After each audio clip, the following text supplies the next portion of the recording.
दोस्तों, आपने कई बार इस वाइट कलर की कार को लाल पीली बत्ती के साथ रोडों पर देखा होगा, जिसका नाम है एम्बेसडर, जो एक समय में लोगों के दिलों पर राज करती थी।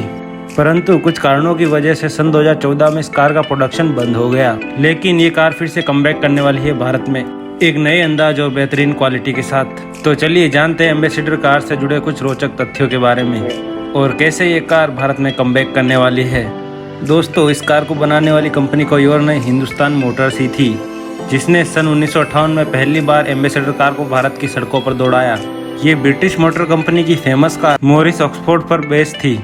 हिंदुस्तान मोटर्स ने इसका उत्पादन उत्तरपारा के प्लांट में शुरू किया। 57 साल बाद भी अपने अंतिम दिनों तक ये इसी प्लांट में बनी।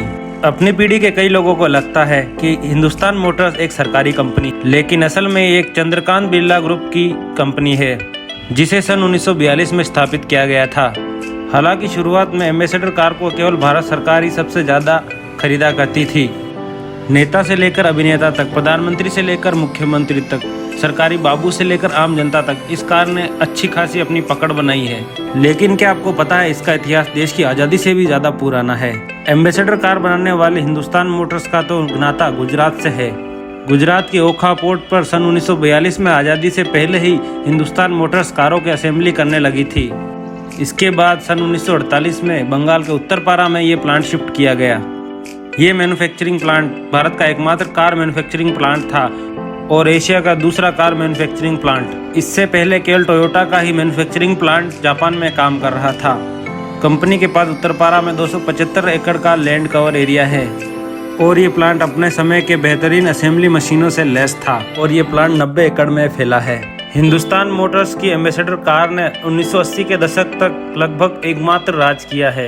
एक दौर में इसे किंग ऑफ इंडियन रोड्स भी कहा जाता था। आम जनता में तो इसका अच्छा खासा क्रेज था, क्योंकि नेता से लेकर अभिनेता तक, प्रधानमंत्री हो या सरकारी बाबू, सब लाल पीली बत्तियों का इस्तेमाल करके इसका यूज़ करते थे।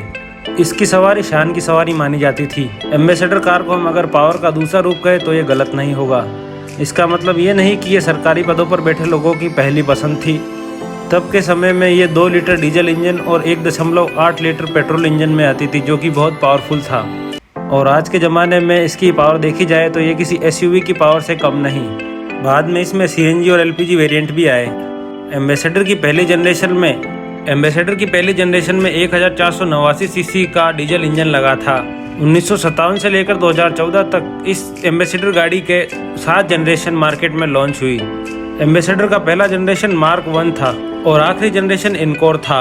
आज के समय में भले ही मौजूदा कार कंपनियों के मुकाबले एम्बेसडर का जोर कम हो, लेकिन एक दौर ऐसा भी था कि दशकों तक इसने इंडिया की सड़कों पर राज किया। एक रिपोर्ट के अनुसार 2013 में ग्लोबल ऑटोमोटिव प्रोग्राम में एम्बेसडर को बेहतरीन कार के रूप में माना गया था। एम्बेसडर को 1960 और 1970 के दशक में एक स्टेटस सिंबल के रूप में देखा जाता था। मजबूत बनावट और कंफर्टेबल सीट्स के कारण इसे भारत के सड़कों का राजा भी कहा जाता था। 2014 में कंपनी बंद होने से पहले ही टोटल स्टॉक का 16% भारत सरकार ने एम्बेसडर खरीद ली थी। एम्बेसडर के एक डाउनफॉल का मेन कारण ये था कि 80 के दशक में मारुति की एंट्री हो चुकी थी और मारुति ने जापान की कंपनी सुजुकी के साथ कोलैबोरेशन किया था और इन दोनों ने मिलकर मारुति 800 का निर्माण किया। इसके बाद एम्बेसडर की डिमांड कम होने लगी। दूसरा कारण ये था कि ऑटो सेक्टर में आने वाली टेक्नोलॉजी के साथ ये कंपनी कदम ताल नहीं मिला पाई। 2014 में इसका प्रोडक्शन बंद हो गया। डिमांड कम होने के बाद हिंदुस्तान मोटर्स ने जापान की कंपनी मित्सुबिशी के साथ कोलैबोरेशन की और 2002 में कंपनी की पॉपुलर SUV पजेरो को इंडिया में लॉन्च किया गया। इसके बाद कॉन्ट्रैक्ट मैन्युफैक्चरर के रूप में इसने इसुजू के MUV7 SUV और डीमैक्स जैसे ट्रकों का भी निर्माण किया और मार्केट में एम्बेसडर की मांग कम होने के बाद में CK बिरला ग्रुप ने इस कार ब्रांड को 2017 में 80 करोड़ रुपए में फ्रेंच कंपनी PSA ग्रुप को 80 करोड़ में बेच दिया। इस कंपनी ने 90 के दशक में भारत में एंट्री मारी। अब फिर से PSA और CK बिरला ग्रुप भारत में साथ में काम करेंगे। फ्रेंच ऑटो कार निर्माता PSA अब तीसरी बार भारत में कारोबार करेगी। PSA ग्रुप को उम्मीद है कि इस बार भारत उनके लिए लकी साबित होगा। CK बिरला ग्रुप ने PSA के साथ 50% की पार्टनरशिप की है। माना जा रहा है कि PSA ग्रुप के साथ भारत की एम्बेसडर कार एक बार फिर से सड़कों पर दौड़ेगी। दोनों कंपनियां साथ मिलकर एक पावर ट्रेन प्लांट बनाएगी और दोनों कंपनियों ने पार्टनरशिप के अंतर्गत 700 करोड़ रुपए का निवेश किया है। ये प्लांट सालाना 2 लाख यूनिट तैयार करेगी और ये प्लांट तमिलनाडु के ओसूर में बनाया जाएगा। ओसूर प्लांट में गियरबॉक्स और इंजन तैयार किए जाएंगे। यहाँ पर तैयार किए गए इंजन भारत के अलावा अन्य देशों में भी एक्सपोर्ट किए जाएंगे। कंपनी की नज़र एंट्री लेवल हैचबैक पर ज़्यादा है और सबसे पहले कंपनी मारुति सुजुकी की स्विफ्ट और हुंडई की i20 को टक्कर देने के लिए 2 कार तैयार करेगी।